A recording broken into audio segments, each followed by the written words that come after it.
आपका स्वागत है आपके अपने YouTube चैनल अद्भुत ज्ञान गंगा पर। हमारी आज की कहानी है धर्म बड़ा जा लक्ष्मी। एक बार धर्म और लक्ष्मी जी में बहस हो गई। धर्म बोले कि मैं श्रेष्ठ हूँ और लक्ष्मी बोली कि मैं श्रेष्ठ हूँ।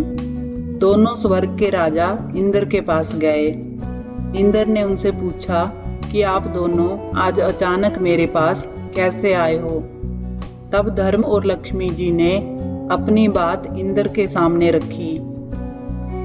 लक्ष्मी जी ने कहा, हे देवराज इंद्र, धर्म ये मानने को तैयार नहीं है कि मैं सबसे श्रेष्ठ हूँ, क्योंकि बिना लक्ष्मी के जीवन का कोई मूल्य नहीं होता।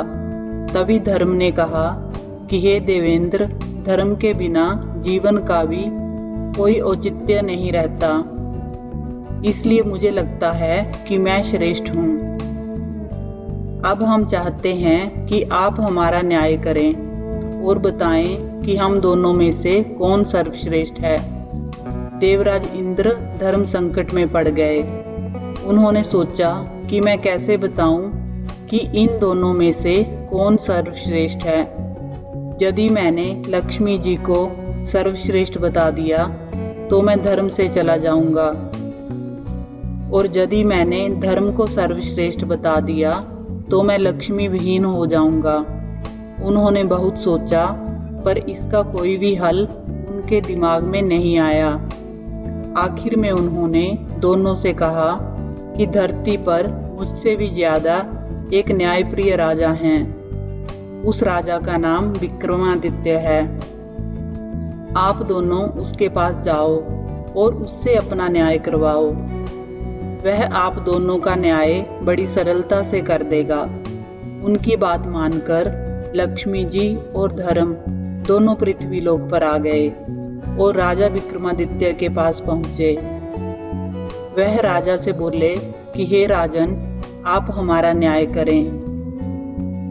राजा विक्रमादित्य बोले, ठीक है, पहले आप दोनों यह बताओ कि आप अपने आप को सर्वश्रेष्ठ क्यों समझते हो। आप दोनों की बात सुनकर ही मैं यह बताने में समर्थ हो पाऊंगा कि आप दोनों में सर्वश्रेष्ठ कौन है। लक्ष्मी जी और धर्म ने बारी बारी अपनी बात राजा विक्रमादित्य के सामने रखी। लक्ष्मी जी बोली कि हे राजन, यदि मनुष्य के पास मैं ना रहूं तो उसका जीवन अर्थहीन हो जाएगा, इसलिए मैं खुद को बड़ी बता रही हूँ। तभी धर्म बोला कि हे राजन, लक्ष्मी के बिना जीवन तो फिर भी चल सकता है, पर धर्महीन होने के बाद मनुष्य के जीवन का अर्थ समाप्त हो जाएगा, इसलिए मैं सर्वश्रेष्ठ हूँ। लक्ष्मी जी और धर्म ने अपनी अपनी बात राजा विक्रमादित्य के सामने रखी। लक्ष्मी जी बोली कि हे राजन, अब आप ही हम दोनों का न्याय करें और बताएं कि हम दोनों में कौन श्रेष्ठ है। राजा विक्रमादित्य बहुत विद्वान थे। वह समझ गए कि यह एक अत्यंत कठिन न्याय है। यदि मैंने लक्ष्मी जी को श्रेष्ठ बता दिया तो मैं धर्म से विरक्त हो जाऊंगा, और यदि मैंने धर्म को श्रेष्ठ बता दिया तो लक्ष्मी जी मुझसे रूठ जाएंगी। उन्होंने कुछ देर तक सोचा और फिर निर्णय लिया कि धर्म चला जाएगा तो समझो सब कुछ चला जाएगा, इसलिए मैं धर्म को ही सर्वश्रेष्ठ बताऊंगा। आखिर में उन्होंने दोनों से कहा कि मेरे ज्ञान के अनुसार धर्म ही सर्वश्रेष्ठ है। धर्म के बिना जीवन का कोई अर्थ नहीं रह जाता। एक बार यदि लक्ष्मी ना भी रही तो भी काम चल जाएगा। राजा विक्रमादित्य के इस न्याय से माता लक्ष्मी जी उन पर क्रोधित हो गईं और उनका सारा राज्य और धन वैभव गायब कर दिया। अब विक्रमादित्य दर दर के भिखारी हो गए।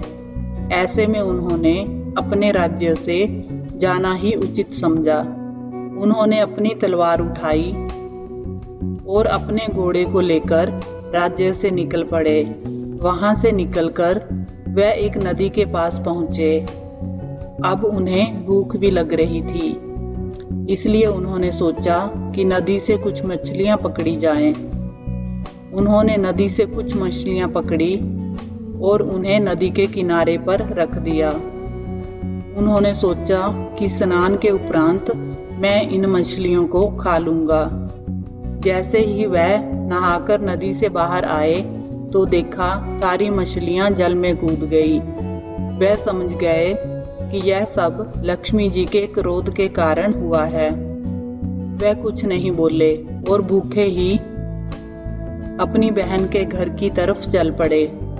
उनकी बहन को वहां के गुप्तचरों ने बताया कि तुम्हारा भाई विक्रमादित्य तुमसे मिलने आ रहा है। उसने जब पूछा कि उसका भाई कैसे आ रहा है तो उसे गुप्तचरों ने बताया कि वह अकेला ही घोड़े पर फटेहाल वस्त्रों में आ रहा है। यह सुनकर उसकी बहन ने कहा कि उसे घोड़ों के अस्तबल में ठहरने को कहो। विक्रमादित्य को घोड़ों के अस्तबल में ठहराया गया और खाने के लिए उन्हें चोकर की रोटी दी गई। यह देखकर वह समझ गए कि लक्ष्मी जी की नाराजगी का असर दिख रहा है। इसलिए उन्होंने वह रोटियां वहीं जमीन में गड्ढा खोदकर धरती में गाड़ दी और बोले कि हे धरती माँ, जब मैं दोबारा यहाँ आऊंगा तो आपसे ले लूंगा।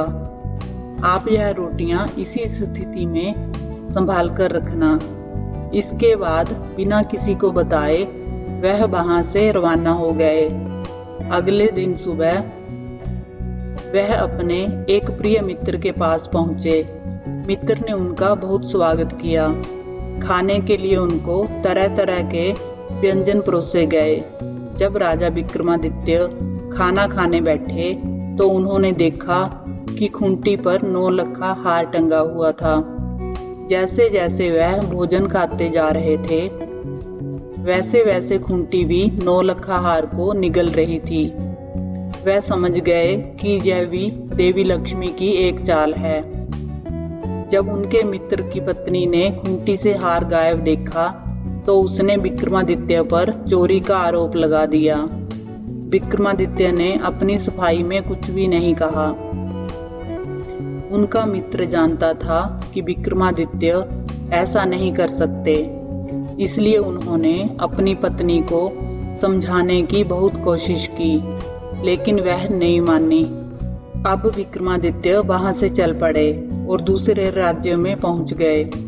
लगातार यात्रा करने के कारण वह थक गए थे, इसलिए उन्होंने किसी वृक्ष के नीचे थोड़ी देर आराम करने की सोची। जब वह पेड़ के नीचे बैठे तो थकान के कारण कुछ ही देर में उनको नींद आ गई। इसी दौरान वहां के राजा के यहाँ चोरों ने चोरी की थी। वह धन लेकर भाग रहे थे। उनके पीछे राजा के सैनिक थे। सैनिकों के डर से भागते हुए चोरों ने वह धन सोते हुए विक्रमादित्य के पास रख दिया और आगे चले गए। कुछ ही देर में राजा के सैनिक भी चोरों की तलाश में वहां पहुंचे। सैनिकों ने जब देखा कि सारा धन विक्रमादित्य के पास पड़ा है तो उन्हें समझ में आ गया कि यही चोर है। वह उसको पकड़कर राजा के पास ले गए। उन्होंने सारा धन, घोड़ा और तलवार भी अपने कब्जे में ले लिए। राजा ने विक्रमादित्य से पूछा कि क्या तुमने यह धन चुराया है? विक्रमादित्य ने कहा कि राजन, मैंने यह धन नहीं चुराया है। पर उनको अपनी बात की सत्यता को सिद्ध करने के लिए कोई साक्ष्य नहीं मिला। इसलिए राजा ने सजा के रूप में उनके दोनों हाथ पांव काटने का हुक्म दे दिया। सैनिकों ने उनके दोनों हाथ पांव काट दिए और बाजार के बीचों बीच चौराहे में फेंक दिया। इसके साथ ही उन्होंने उनके पास एक जूता भी रख दिया और वहां लिख दिया कि जो भी इधर से गुजरे वह इस अपराधी को 5 जूते अवश्य मारे। अब जो भी राहगीर वहां से गुजरता वह उन्हें 5 जूते मारता। अगले दिन जहां पर राजा विक्रमादित्य घायल अवस्था में पड़े थे, वहां से उस राज्य का एक तेल निकालने वाला तेली गुजर रहा था। वह स्वभाव से एक दयालु व्यक्ति था। वह राजा के पास रुका, परंतु उसने जूते नहीं मारे। राजा विक्रमादित्य ने उससे कहा कि हे मित्र, मेरे पांव पर मक्खियां बैठ रही हैं जो मुझे पीड़ा पहुंचा रही हैं, इसलिए तुम मेरे जख्मों पर यह थोड़ा सा तेल लगा दो तो तुम्हारा बहुत ही उपकार होगा। तेली हंसा और बोला, एक तो मैं तुम्हें जूते मारने की सजा नहीं दे रहा हूँ, ऊपर से तुम मुझसे तेल की आशा करते हो। राजा ने उनसे प्रार्थना की तो उसने थोड़ा सा तेल उनके जख्मों पर लगा दिया। उस दिन जब वह तेल बेचने गया तो शाम तक तेल बेचने के बाद भी उसका तेल उतने का उतना ही रहा। उसे बड़ा आश्चर्य हुआ कि आज ऐसा क्या हुआ है कि इतना तेल बेचने के बाद भी मेरे घट का तेल कम क्यों नहीं हो रहा है। उसकी समझ में आ गया कि यह सब उस घायल व्यक्ति के कारण हो रहा है। अवश्य ही वह कोई देवात्मा है। शाम को जब तेल बेचने वाला तेली अपने घर पहुंचा तो वह बहुत खुश था। उसकी पत्नी ने प्रसन्नता का कारण पूछा तो उसने अपनी पत्नी को सारी बात विस्तार से बता दी। वह व्यक्ति बोला कि वह कोई दिव्य आत्मा है। उसकी पत्नी ने कहा कि आप किसी प्रकार उस व्यक्ति को अपने घर ले आओ, वैसे भी हमारे कोई संतान नहीं है, इसी बहाने हमें संतान सुख भी प्राप्त हो जाएगा। तेली कहने लगा कि राजा से पूछे बगैर हम उसे अपने घर नहीं ला सकते, इसलिए पहले हमें इस संदर्भ में राजा से इजाजत लेनी होगी। तेली की पत्नी बोली कि आप कल सुबह जाकर राजा से बात कर लो, अब देरी करना उचित नहीं है। अगले दिन प्रातःकाल वह तेली राजा से मिलने राजमहल पहुंच गया। राजा ने तेली से आने का कारण पूछा तो तेली बोला कि मालिक, यदि आप आज्ञा दें तो मैं उस लूले लंगड़े व्यक्ति को अपने घर ले जाऊं। हमारे कोई संतान नहीं है, इसलिए हमारी इच्छा है कि हम उसको अपने साथ रखकर संतान सुख प्राप्त करें। राजा कुछ देर सोचता रहा, फिर बोला कि वैसे भी वह व्यक्ति हमारे लिए किसी काम का नहीं है, इसलिए तुम उसको अपने घर ले जा सकते हो।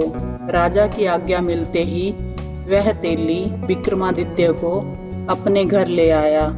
विक्रमादित्य के उसके घर में पहुंचने के बाद से उसके हर कार्य अच्छे ढंग से होने लगे। वह विक्रमादित्य की जितनी सेवा करते, उनकी समृद्धि उतनी ही बढ़ती जाती। इधर राजा की राजकुमारी बहुत ही विदुषी थी। वह लगभग हर कला में पारंगत थी। वह शाम को दीपक राग गाकर महल और शहर के दियों को प्रज्वलित करती और फिर जब वह रात को दिए बुझा देती, विक्रमादित्य फिर से दीपक राग गाकर दिए प्रज्वलित कर देते। जब 2-3 दिन ऐसा हुआ तो राजकुमारी को विश्वास हो गया कि राज्य में कहीं ना कहीं विक्रमादित्य रहते हैं, क्योंकि दीपक राग गाने वाले गिनती के ही लोग हैं, जिनमें विक्रमादित्य सर्वश्रेष्ठ थे।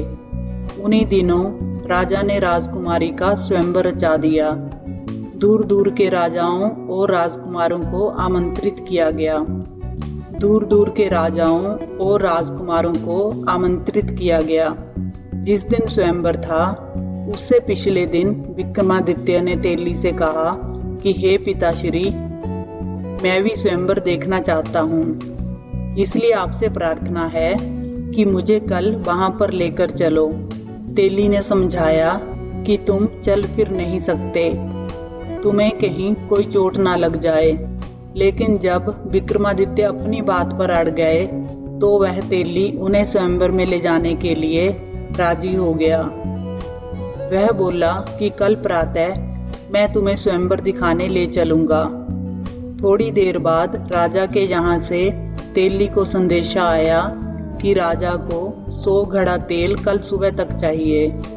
तेली ने कहा कि भाई, ये कैसे संभव हो सकता है, ये तो बहुत ज्यादा है। संदेश लाने वाला बोला कि मैं कुछ भी नहीं जानता, राजा के आदेश से आपको ये कार्य करना होगा, वरना आप सजा के लिए तैयार हो जाओ। तेली बहुत ज्यादा तनाव में आ गया। यह तो असंभव कार्य था। वह बहुत दुखी था। तभी विक्रमादित्य ने पूछा कि पिताश्री, आप इतना चिंतित क्यों हैं? तेली ने अपनी चिंता का कारण बताया तो विक्रमादित्य ने कहा कि आप उनसे 100 घट मंगवा लें और चिंता ना करें, हम कल उन्हें 100 घट तेल अवश्य दे देंगे। तेली को विक्रमादित्य की शक्तियों का भान था। उसने राजा को कहकर 100 घट मंगवा लिए। रात में विक्रमादित्य तेली से बोले, अब आप दोनों आराम से सो जाएं, मैं रात में 100 घट तेल निकाल दूंगा। तेली की पत्नी बोली कि बेटा, तेरे हाथ और पांव नहीं है, बता तू कैसे बैलों को चला पाएगा? विक्रमादित्य ने कहा, माँ तू निश्चिंत होकर सो जा, मैं सब कार्य कर लूंगा। रात में विक्रमादित्य ने 100 घट तेल निकाल दिए। सुबह जब राजा के व्यक्तियों ने देखा तो आश्चर्य से भर गए। तेली और उसकी पत्नी को अब पूर्ण विश्वास हो गया कि यह लड़का जरूर कोई देवता है, इसलिए अब कोई चिंता नहीं करनी चाहिए। अगले दिन तेली ने विक्रमादित्य को नहला धुलाकर नए वस्त्र पहना दिए और फिर उनको ले जाकर स्वयंवर में दूर बैठा दिया।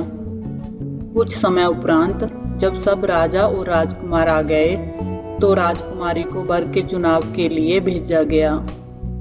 राजकुमारी ने उन लोगों में विक्रमादित्य को तलाशना शुरू किया। उसे राजाओं में तो कोई भी ऐसा दिखाई ना पड़ा जो विक्रमादित्य लगे। तभी उसकी निगाह दूर बैठे अपंग व्यक्ति पर गई। उनमें उसे बहुत तेज दिखाई पड़ा। उनका तेज देखकर वह समझ गई कि वही राजा विक्रमादित्य हैं। बस फिर क्या था, वह माला लेकर उनकी ओर चल पड़ी और पास पहुंचकर माला उनके गले में डाल दी। वहां उपस्थित राजा, राजकुमार और लोग आश्चर्यचकित हो गए कि आखिर राजकुमारी ने ऐसा क्यों किया। राजकुमारी के परिवार के लोगों ने कहा कि लगता है राजकुमारी की तबीयत सही नहीं है, इसलिए उससे ये गलती हो गई है। सबने राजकुमारी को पंखा किया, जल पिलाया और फिर से वर के गले में डालने के लिए वरमाला दी गई। राजकुमारी ने माला फिर से विक्रमादित्य के गले में डाल दी। वहां उपस्थित जनसमूह को लगा कि राजकुमारी का स्वास्थ्य ठीक नहीं है, इसलिए वह इस प्रकार का व्यवहार कर रही है। इतनी सुंदर राजकुमारी आखिर क्यों एक अपाहिज के गले में वरमाला डाल रही है? लोगों के सुझाव से राजकुमारी को दोबारा वरमाला दी गई ताकि वह सही वर का चुनाव कर सके, पर इस बार भी राजकुमारी ने विक्रमादित्य के गले में ही माला डाली। राजकुमारी के इस व्यवहार से वहां आए राजा और राजकुमार क्रोधित होकर राजकुमारी के पिता से बोले कि यदि आपकी पुत्री को एक अपाहिज से ही विवाह करना था तो हम सबको आपने निमंत्रण क्यों भेजा? राजा भी बहुत शर्मिंदा थे, पर क्या करते। सामाजिक रीतियों का पालन करना भी जरूरी था, इसलिए उन्होंने राजकुमारी का विवाह उस अपाहिज के साथ करवा दिया और राजमहल से विदा कर दिया। राजकुमारी राजा विक्रमादित्य के साथ उस तेली के जहां आकर रहने लगी। तेली और उसकी पत्नी इस बात से चिंतित थे कि राजकुमारी आखिर उनके साथ कैसे रह पाएगी, पर राजकुमारी ने उनकी चिंता को निरर्थक साबित कर दिया। वह उनके साथ सहजता से रहने लगी। एक दिन विक्रमादित्य ने राजकुमारी से कहा कि आज उनका हिरण का मांस खाने का मन है। अतः वह जाकर अपने भाइयों से ताजा शिकार किए किसी हिरण का मांस लेकर आए। राजकुमारी का मन नहीं था कि वह अपने भाइयों से कुछ भी मांगे, परंतु वह अपने पति की इच्छा का भी सम्मान करना चाहती थी। इसलिए मन मारकर वह अपने भाइयों के पास गई। जब उसकी भाभी ने उसके आने का कारण पूछा तो उसने उन्हें बताया कि उसकी हिरण का मांस खाने की इच्छा है।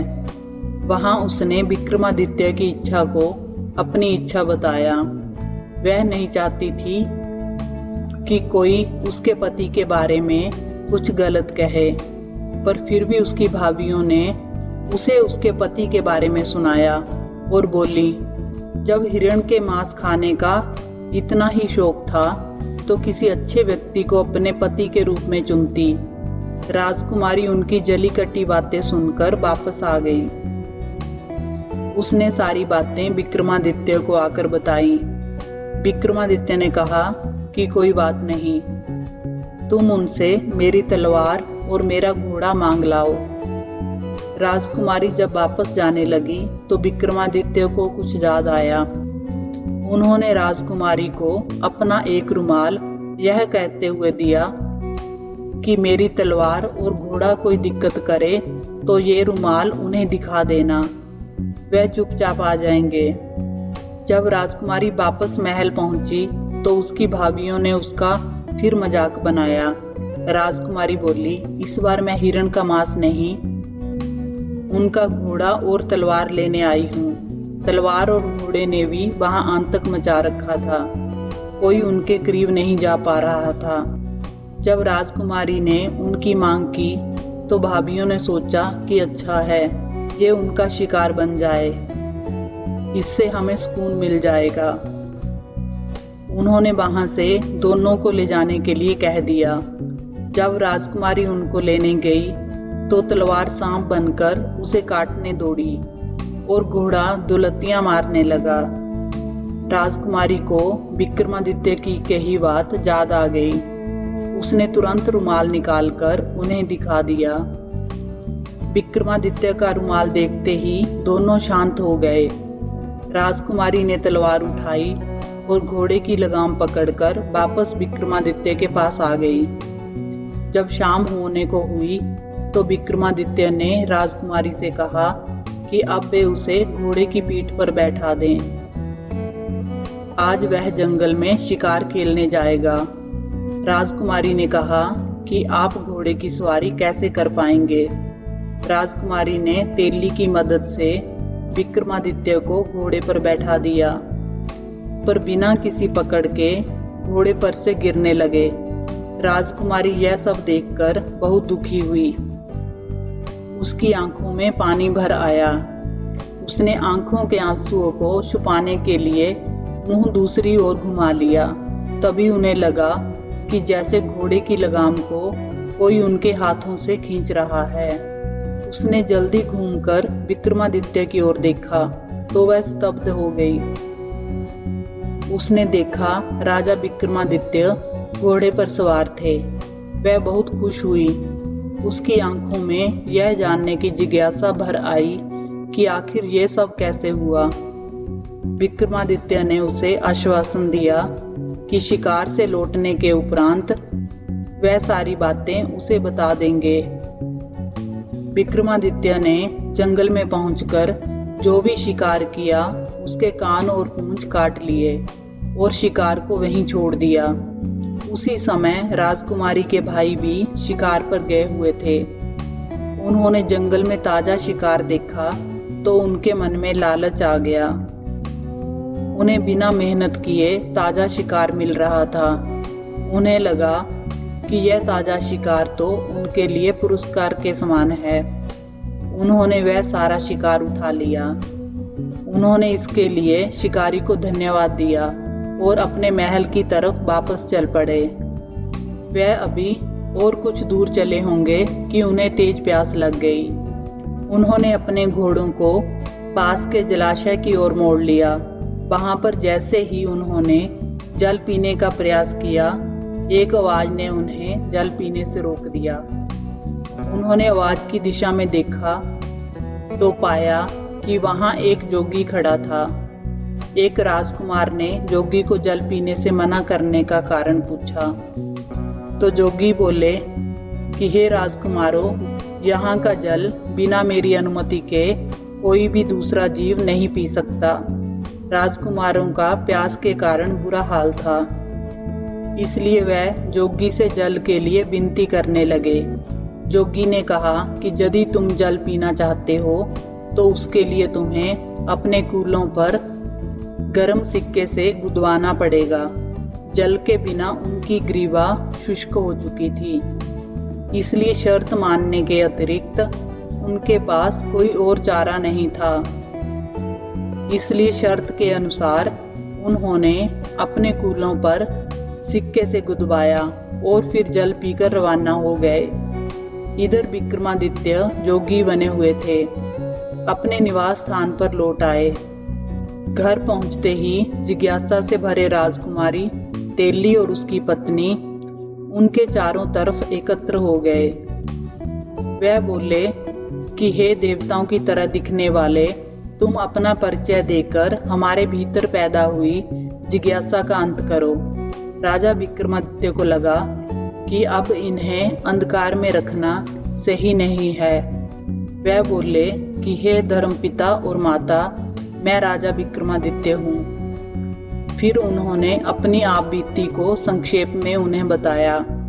जब उन्हें पता चला कि वह राजा विक्रमादित्य है तो उनके चरणों में गिर पड़े और अनजाने में हुए अपराध के लिए क्षमा प्रार्थना करने लगे। राजा विक्रमादित्य ने उन्हें समझाया कि वह उनसे नाराज नहीं है, अपितु उन लोगों ने अपने स्वजनों से भी ज्यादा अच्छा व्यवहार उनके साथ किया है। अगले दिन प्रातः राजा विक्रमादित्य ने राजकुमारी को फिर राजमहल यह कहकर भेजा कि इस बार भी तुम अपने भाइयों से शिकार की मांग करना, और यदि आनाकानी करें तो बोलना कि वह अपने उन शिकारों को केवल दिखा भर दें। जब वह शिकार दिखाने को राजी हो जाएं, तो तुम कहना कि तुम्हें शिकार दिखा दें। तब तुम उनसे पूछना कि उनके शिकारों के कान और पूंछ कहाँ है। फिर विक्रमादित्य ने पिछली रात जंगल में घटी सारी घटना राजकुमारी को बता दी। एक थैला उन्हें देकर बोले कि आखिर में तुम यह थैला उनके सामने पलट देना और फिर मेरे बारे में बता देना। इस बार राजकुमारी बिना किसी संकोच के ही भाइयों के घर चल पड़ी। इस बार भी वहां वही परिस्थितियां बनी जो पिछली बार थी। जब उन्होंने बिना कान और पूंछ वाले शिकार उसे दिखा दिए तो राजकुमारी ने कान और पूंछ के बारे में पूछा। अंत में राजकुमारी ने वह थैला जो विक्रमादित्य ने उसे दिया था उनके सामने पलट दिया। थैले में भरे कान और पूंछ नीचे बिखर गए। जब उसकी भाभियों ने उससे इसके बारे में पूछा कि यह सब क्या है, तो राजकुमारी बोली कि आप अपने पतियों से ही पूछो और उनसे पूछो कि कल रात को पोखर का जल पीने का उन्होंने क्या भुगतान किया है। जब उसकी भाभियों ने अपने पतियों से इसके बारे में पूछा तो सबने पिछली रात की सारी घटना बता दी। भाभियों ने आश्चर्य से राजकुमारी से पूछा कि उसके पास यह कान और पूंछ कैसे आए, तो उसने बताया कि वह जोगी और कोई नहीं स्वयं उसके पति थे। भाभियों ने व्यंग्य से कहा कि यह कैसे संभव हो सकता है, एक अपाहिज ये सब कैसे कर सकता है। तब राजकुमारी ने बता दिया कि जिन्हें आप अपाहिज कह रही हो वह राजा विक्रमादित्य हैं। राजा विक्रमादित्य का नाम सुनते ही महल में खलबली मच गई। जब यह सूचना राजा को मिली तो वह भी घबरा गए। आखिर उन्होंने ही विक्रमादित्य को दंड दिया था। राजा, राजकुमार और मंत्रीगण सभी तेली के घर की ओर दौड़ पड़े। राजा और राजकुमार सभी राजा के पैरों में गिरकर क्षमा याचना करने लगे। राजा ने उन सबको कहा कि आप लोग दुखी ना हो, ये सब मेरे धर्म की परीक्षा थी, इसलिए आप लोगों की मति घूम गई थी। अतः आप लोग ये बात अपने मस्तिष्क से निकाल दें कि मैं आपसे नाराज हूँ। सब खुश हो गए और राजा को अपने राजमहल में ले गए। वहां उनकी खूब आवभक्त की। कुछ दिन वहां रहने के उपरांत राजा ने वहां से विदाई ली। उन्होंने पूरे साजो सामान से उन्हें विदा किया। राजा विक्रमादित्य वहां से पूरे सम्मान के साथ रवाना हुए। राजा ने भी उन्हें भरपूर सम्मान दिया। सैनिकों ने पूछा कि राजन, अब हम किस ओर चलें? तो राजा विक्रमादित्य ने कहा कि आप लोग मेरी बहन के घर की ओर चलो। जब वे लोग विक्रमादित्य की बहन के नगर के पास पहुंचे तो बहन को भी उसके गुप्तचरों से समाचार प्राप्त हो गया कि उसका भाई विक्रमादित्य आ रहा है। उसने अपने गुप्तचरों से पता किया कि विक्रमादित्य किस परिस्थिति में आ रहा है, तो गुप्तचरों ने बता दिया कि वह पूरे लाव लश्कर के साथ आ रहा है। बहन ने तुरंत राज्य के कर्मचारियों से उनके भव्य स्वागत के लिए कहा और बोली उसे विशेष महल में ठहराया जाए। जब विक्रमादित्य पहुंच गए तो बहन उनके लिए बेहतरीन व्यंजन बनाकर उनके स्वागत में पहुंची। राजा विक्रमादित्य ने वहां भोजन करने से मना कर दिया और बहन को लेकर गौशाला में पहुंचे। एक जगह जमीन खोदकर उन्होंने वही सूखी रोटियां निकाली जो उसकी बहन ने उस समय उनके लिए खाने को भेजी थी, जब उन पर लक्ष्मी जी रुष्ट हुई थी। बहन बहुत शर्मिंदा हुई। उसने अपने किए पर शर्मिंदगी जताई। लेकिन विक्रमादित्य ने कहा कि बहन, मुझे इस बात का कोई दुख नहीं है, पर तुम्हें संबंधों की मर्यादा का पालन करना था। अगले दिन वह वहां से रवाना हो गए। कर्मचारियों से अपने मित्र के घर चलने को कहा। जब वह मित्र के घर पहुंचे तो मित्र बहुत प्रसन्न हुआ और बोला कि मैं तुम्हें प्रसन्न देखकर बहुत खुश हूँ। तुम्हें देखकर मेरा मन बहुत ही आनंदित हुआ है। आपसे अनुरोध है कि आप आज रात कम से कम मेरा आतिथ्य स्वीकार करें। विक्रमादित्य ने कहा कि मित्र, मुझे खुद को भी तुम्हारे जहां रुकने की इच्छा थी। वह विक्रमादित्य को लेकर अपने विशेष कक्ष में पहुंचा। वहां दोनों मित्रों के मध्य पुराने दिनों की चर्चा हुई। रात को खाने के समय विक्रमादित्य को उसी स्थान पर भोजन परोसा गया जहां पिछली बार खाने के समय खूंटी ने हार निगला था। विक्रमादित्य ने जैसे जैसे भोजन करना शुरू किया, खूंटी ने भी हर निवाले के साथ हार को उगलना शुरू कर दिया। जैसे ही विक्रमादित्य का भोजन समाप्त हुआ, रानी का नौलखा हार खूंटी पर टंगा दिखाई पड़ा। राजा की निगाह खूंटी पर गई तो वहां उन्होंने खोया हुआ अपना नौलखा हार टंगा देखा। राजा आश्चर्य से भर उठे और रानी से बोले कि यह कैसी अनोखी घटना है। इस हार की चोरी का इल्जाम तुमने मेरे मित्र विक्रमादित्य पर लगाया था। तब मैंने तुम्हें कहा था कि ऐसा कार्य मेरा मित्र विक्रमादित्य नहीं कर सकता, जो दुनिया की तकलीफ को हरता रहता है। क्या वह एक तुच्छ हार के लिए इतना गिर सकता है? जाओ अपना हार ले लो। रानी को अपने द्वारा किए गए कार्य पर बहुत शर्मिंदगी हुई। उसने हाथ जोड़कर राजा विक्रमादित्य से क्षमा मांगी। वह बोली कि हे राजन, मेरी मति को उस समय ना जाने क्या हुआ था। मेरे उस अपराध की कोई भी क्षमा नहीं है, पर मैं चाहती हूँ कि आप एक बार मुझे माफ करके मेरी पीड़ा को कम करें। तभी राजा विक्रमादित्य ने कहा कि आप लोग ज्यादा दुखी ना हों। वह समय मेरा भी विपत्ति का समय था। मुझ पर लक्ष्मी जी रुष्ट थी, इसलिए सारी घटनाएं घटी। फिर उन्होंने वह सारी बातें विस्तार से उनको बताई और अगले दिन अपने राज्य के लिए रवाना हो गए। जब वे अपने राज्य में पहुंचे तो उन्हें माता लक्ष्मी जी नगर के मुख्य द्वार पर ही मिल गई। माता लक्ष्मी बोली कि हे राजन, तुम सही थे और मैं गलत थी। इसके बावजूद मैंने तुम्हें जो दंड दिए उसके लिए मैं दुखी हूँ। क्या पुत्र अपनी माता को क्षमा नहीं कर सकता? माँ लक्ष्मी के मुख से ऐसे शब्द सुनकर विक्रमादित्य माता लक्ष्मी के पांव में गिर गए और बोले कि हे माँ, आप ऐसी बातें ना करें। आपकी परीक्षा से मेरा और भी निखार हो गया, इसलिए मैं आपका आभारी हूँ।